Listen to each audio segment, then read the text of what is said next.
Ырчы Айпери Сыдыкова коронавирус инфекциясын жуктуруп алганын айтты. Бул тууралуу ал социалдык тармактагы баракчасына жазып чыкты.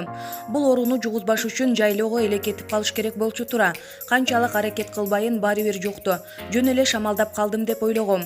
Биринчи күнү эле сөөктөрүм зыркырап, башым катуу ооруп, көздөрүм талыды. Дене табым көтөрүлгөн жок. Дары ичип уктап турсам, ооруган жерлерим басылыптыр. Бирок мурдум жыт билбей, тамактын даамын сезбей калдым. Жөтөлгөн жокмун, дене табым да көтөрүлгөн жок. Чыйрыгып, денем уюп калгандай чымырап, оозум кургап жатат. Жолдошум биринчи ооруду эле, ал бир топ жакшы болуп калды. Буга чейин кокус ооруп калсам эч кимге айтпайм деп ойлоп жаткам. Азыр айтып атканымдын себеби мүмкүн болсо алыс кетип калгыла. Мен аябай эле аракет кылдым, иммунитетимди дагы көтөрүүнүн түрдүү жолдорун жасадым. Баары бир качып кутула албадым деген ал.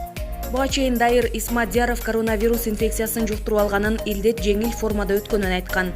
Булак соңку кабар. Жол кырсыгына кабылып, ооруканада жаткан Ырчы Асель Кадырбековага операция жасалды. Бул тууралуу Бишкектин травматология жана ортопедия илим изилдөө борборунун директору Сабырбек Жумабековдун сөзүнө таянып Барометр билдирет. Анда хирург Ырчы айымдын акырегине операция жасалганын айтты. Асель Кадырбекованын акырегине 9-июлда операция жасалган. Ал алгачкы кадамдарды жасап, кыймылдай баштады. Учурда жандандыруу бөлүмүндө, жанында апасы бар. Анын абалы аз-аздан жакшырууда, деди Жумабеков. Эскерте кетсек, 26-июнда Бишкектин Медерев жана Тыныстанов көчөлөрү кесилишкен жерде эки унаа катуу сүзүшкөн.